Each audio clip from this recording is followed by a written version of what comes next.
Good morning students, I am Anju Sklani and again I am here with one more exercise of tenses. So without wasting our time, हम आज का अपना topic जो हमारा exercise का topic है उसको शुरू करते हैं. बट बिफोर मूविंग अहेड, अगर आपने अपने इस चैनल को रिदी इंग्लिश क्लासरूम को सब्सक्राइब नहीं किया है तो जल्दी से सब्सक्राइब कर लीजिए और बेल बटन को भी हिट कर दीजिए. Now our first question is they dash a book last year. हम यहाँ पर बात कर रहे हैं लास्ट ईयर की, तो राइट का यूज़ तो करेंगे नहीं क्योंकि ये तो पॉजिटिव फॉर्म है, वर्ब की फर्स्ट फॉर्म है जो पास्ट में यूज़ नहीं होगी, राइट. और सेकंड राइट्स नहीं होगा. राइट हम कब यूज़ करते हैं, ये तो हम प्लूरल सब्जेक्ट के साथ यूज़ करते हैं प्रेजेंट इंडेफिनिट में, राइट. और राइट्स हम सिंगुलर सब्जेक्ट के साथ यूज़ करते हैं. राइटिंग हम टेंसेज में इज़, एम, आर, वॉज, वर इनके साथ यूज़ करते हैं, राइट. तो ये तीनों ऑप्शन जो हमारी रॉन्ग है, तो अल्टीमेटली हमारा क्या राइट है. लास्ट ईयर की बात की गई है और वर्ब की जो सेकंड फॉर्म होती है वो क्या होती है, वही तो हमारी पास्ट फॉर्म होती है, राइट. तो राइट आंसर क्या है, rode. Next one is she dash all day before she took a break. अब यहाँ पर ध्यान से देखिए, शी टुक अ ब्रेक. जब उसने ब्रेक लिया तो उससे पहले ही वो क्या कर चुकी थी, वह सारे काम जितना भी उसका वर्क था, she had been working all day, वो पूरा दिन काम कर चुकी थी. आफ्टर दैट उसने क्या किया, before she took a break, उसके बाद उसने ब्रेक लिया, ठीक है. तो अब आप बोलेंगे कि मैम यहाँ पर अगर यहाँ पर एक ऑप्शन होता हैड वर्कड का तो वो भी राइट होता, बट यहाँ पे हैड वर्कड का जो ऑप्शन है वो नहीं है क्योंकि हम बात कब की कर रहे हैं, शी टुक अ ब्रेक, जब उसने ब्रेक ली, मतलब हम पास्ट की बात कर रहे हैं. तो यहाँ पे वर्किंग का यूज़ तो होगा नहीं, ठीक है. वर्क का यूज़ भी नहीं होगा क्योंकि हम बात ही पास्ट की कर रहे हैं, राइट. अब आपके पास दो ऑप्शन हैं, वर्कड और हैड बीन वर्किंग. मैंने आपको शायद पहले भी बताया था कि जब इस तरह के सेंटेंसों का इस्तेमाल किया जाता है, किसी काम के साथ किसी और एक्शन को जोड़ा जाता है, तो वहाँ पर हम परफेक्ट टेंस का यूज़ करते हैं. जब मैंने आपको टेंस पढ़ाए थे, टीच किए थे, तो उसमें भी मैंने आपको ये बात क्लियर की थी कि जब दो एक्शन, कोई भी एक्शन किसी दूसरे के साथ रिलेटेड होता है और दोनों एक्शन में से जो पहले एक्शन कंप्लीट किया जाता है उसके साथ आप परफेक्ट टेंस का यूज़ करते हैं, ठीक है. बट यहाँ पर आपका पास्ट परफेक्ट तो नहीं है, ठीक है. यहाँ पे पास्ट इंडेफिनिट टेंस का वर्क दिया हुआ है जो राइट ऑप्शन नहीं है, ठीक है. यहाँ पे है हैड बीन वर्किंग जो क्या है, पास्ट परफेक्ट कॉन्टिन्यूस है, तो हम यहाँ पर क्या लिखेंगे, had been working, right. I think आपको समझ आ गया होगा. Next one is we dash a movie when the power went out. The power went out, went out का मतलब जब पावर या लाइट, कुछ भी बोल लीजिए, इलेक्ट्रिसिटी गई, ठीक है. When the power went out, तो वो क्या कर रहे थे उस टाइम पर, मतलब यहाँ से वेंट आउट से क्या क्लियर हो रहा है कि वेंट आउट पास्ट है, जब लाइट गई, पास्ट की बात कर रहे हैं, तो हम क्या यहाँ पे आर का यूज़ तो होगा नहीं. जब लाइट गई तो वो क्या कर रहे थे, वो मूवी देख रहे थे, तो आर तो यूज़ होगा नहीं, इज़ वॉचिंग भी नहीं होगा, हैव वॉच्ड भी नहीं होगा, right.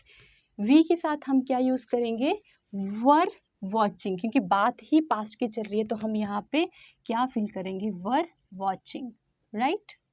Next one is I dash already dash when they arrived. They arrived, किसकी बात हो रही है, पास्ट की बात चल रही है, राइट. और उन्होंने क्या कर चुके थे उस टाइम तक, वो यहाँ पे ऑप्शन में दिया है आपके पास, was eaten, were eaten, had eaten और हैज़ इटन.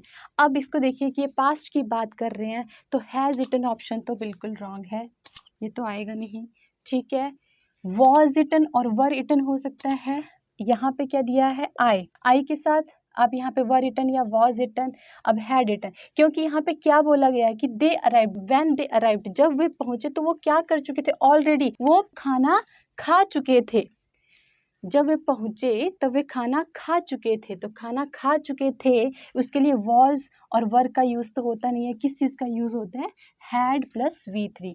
हैड यहाँ पर यूज़ लिखेंगे, had already eaten, right. Next one is he dash for the exams right now. अब यहाँ पर देखिए इस सेंटेंस को कि हम बात ही राइट नाउ, अभी की बात कर रहे हैं, तो कौन से टेंस का यूज़ होगा, अभी वो एग्ज़ाम्स की तैयारी कर रहा है। स्टडीड पास्ट की बात तो नहीं कर रहे हैं हम, स्टडीड रॉन्ग है। हैज़ स्टडीड है, हैज़ स्टडीड जो नहीं यूज़ होगा, ठीक है। स्टडीड भी पास्ट की बात कर रहे हैं, नहीं यूज़ होगा। इज स्टडिंग या वॉज स्टडिंग, वॉज स्टडिंग नहीं होगा क्योंकि बात ही हम राइट नाउ अभी की बात कर रहे हैं, तो वॉज स्टडिंग भी रॉन्ग है। Ultimately the right answer is studying, right. Next one is we dash tennis yesterday. Yesterday की बात हो रही है, क्या प्ले आएगा? नो। वी प्लेइंग आएगा? नो। अब आपके पास दो ऑप्शन हैं, वर प्लेइंग या were played. So we dash tennis yesterday. अब मैंने आपको शायद ये भी बताया था कि जब हम टाइम पे एम्फेसिस डालते हैं, जब यहाँ पे देखिए टाइम पे एम्फेसिस डाला गया मतलब हम यस्टरडे की बात कर रहे हैं। अब आप कंफ्यूज हो सकते हैं कि हम ये वर्ब की फॉर्म यूज़ करें वर प्लेइंग या प्लेड। अब जब मैंने आपको टेंस टीच किए थे तब मैंने आपको ये चीज़ क्लियर की थी कि जब भी हम टाइम पे एम्फेसिस डालते हैं तो हम पास्ट इंडेफिनिट टेंस का यूज़ करते हैं। मतलब जब भी हम टाइम पे एम्फेसिस डालते हैं तो हम इंडेफिनिट टेंस का यूज़ करते हैं, राइट। तो यहाँ पर हम क्या लिखेंगे? वर प्लेइंग नहीं होगा। What is the right answer?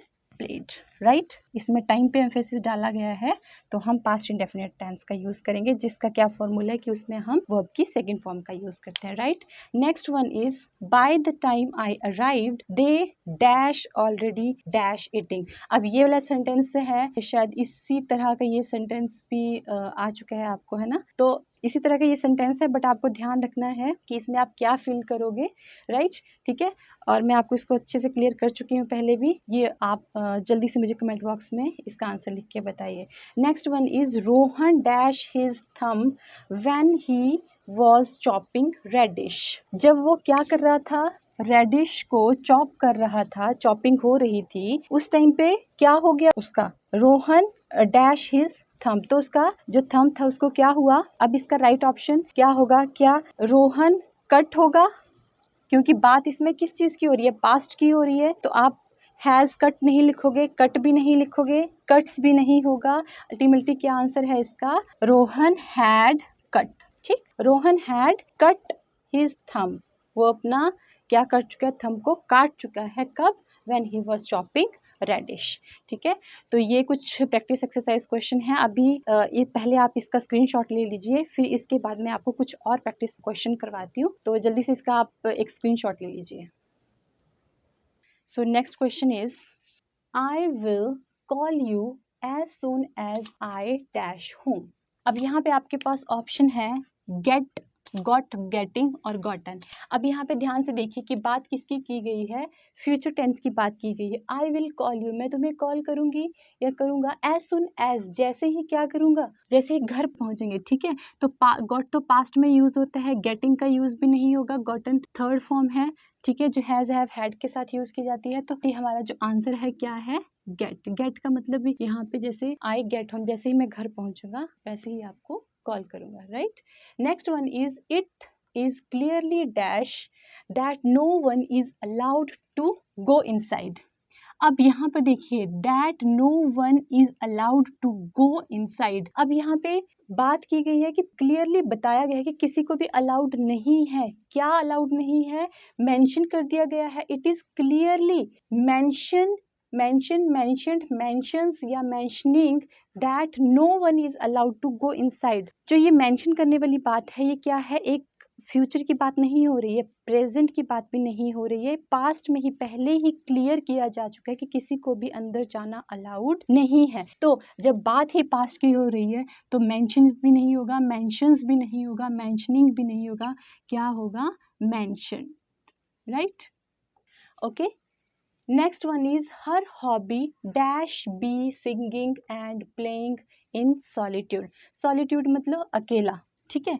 उसको अकेले में क्या करना पसंद है? सिंगिंग और प्लेइंग। अब यहाँ पे आपको एक ऑप्शन दिया है बी। अब बी को मैं डिटेल में बताना चाहूँगी आपको कि बी जो है, बी की फॉर्म्स अलग होती हैं। जैसे बी में ही is, am, are, was, were और बीन और बीइंग, ये सारी बी की फॉर्म्स है, ये सारी फॉर्म्स बी की हैं। तो हम यहाँ पर हर हॉबी, उसकी क्या हॉबी है?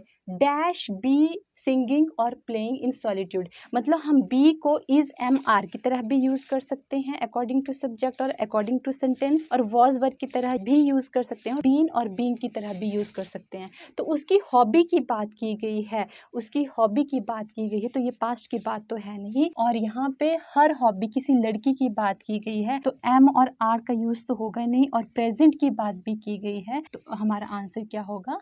इज। राइट, आई थिंक आपको ये क्लियर हो गया होगा कि बी जो है इसकी फॉर्म्स होती हैं is, am are, was, were, been, being. Okay, और इसलिए अगर प्रेजेंट की बात होगी तो प्रेजेंट में हम किस चीज़ का यूज़ करेंगे? इज एम आर का अकॉर्डिंग टू सब्जेक्ट। पास्ट की होगी तो वॉज वर का, और सेंटेंस के अकॉर्डिंग हम बीन और बीइंग का भी यूज़ करते हैं। राइट, तो यहाँ पे प्रेजेंट की बात की गई थी तो यहाँ पे हमने इज का यूज़ किया है। Next one is the Mahabharata dash be an epic. जो एपिक किसको बोलते हैं? महाकाव्य को बोलते हैं। ठीक है, तो यहाँ पे भी क्या है कि जो महाभारत है वो एक एपिक है, महाकाव्य है। तो महाकाव्य वो था नहीं, अभी भी है। तो यहाँ पे हम क्या यूज करेंगे? महाभारता, एम भी नहीं यूज होगा, आर भी यूज नहीं होगा, एम आर भी यूज नहीं होगा, वॉज वर और बीन बीइंग भी नहीं यूज होगा, क्या होगा? Is. Right, next one is Arjun dash be a good friend of Lord Krishna. अब इसमें बात किसकी की गई है? पास्ट की बात की गई है कि अर्जुन जो थे वो किसके अच्छे फ्रेंड थे? लॉर्ड कृष्णा के। अभी प्रेजेंट की बात नहीं बोली गई है, पास्ट की बात की गई है। तो यहाँ पर बी का यूज किसकी फॉर्म में होगा?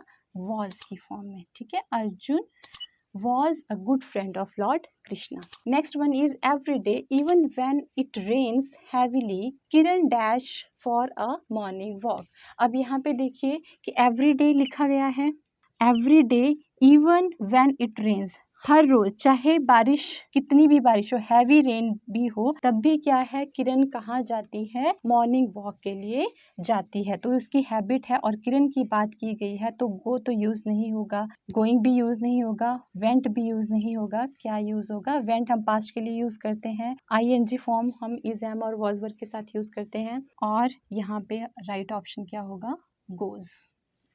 Right, next one is by the end of this year they dash managing these dance classes for 10 years. अब इस सेंटेंस में देखिए कि यहाँ पे आपको for दिया गया है, और since और for का यूज हम कौन से टेंस में करते हैं? since और for का यूज होता है परफेक्ट कॉन्टिन्यूअस टेंस में।